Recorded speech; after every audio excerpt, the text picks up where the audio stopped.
L-Aġenzija Internazzjonali Fitch Ratings ikkonfermat ir-rating ta' A+ għal Malta. Dan kien l-ewwel rating minn din l-aġenzija għal din is-sena li fih anke se tbiddel il-credit rating, però għażlet li żżomm l-aqwa livell li qatt tingħata lill-pajjiż.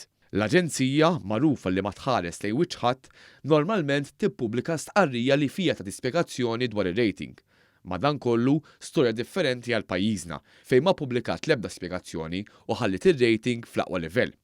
Dan huwa minnu nnifsu ċertifikat pożittiv għal pajjiżna għaliex l-esperti tal-Aġenzija Fitch ħassew li lanqas għandhom għalfejn jiġġustifikaw id-deċiżjoni tagħhom.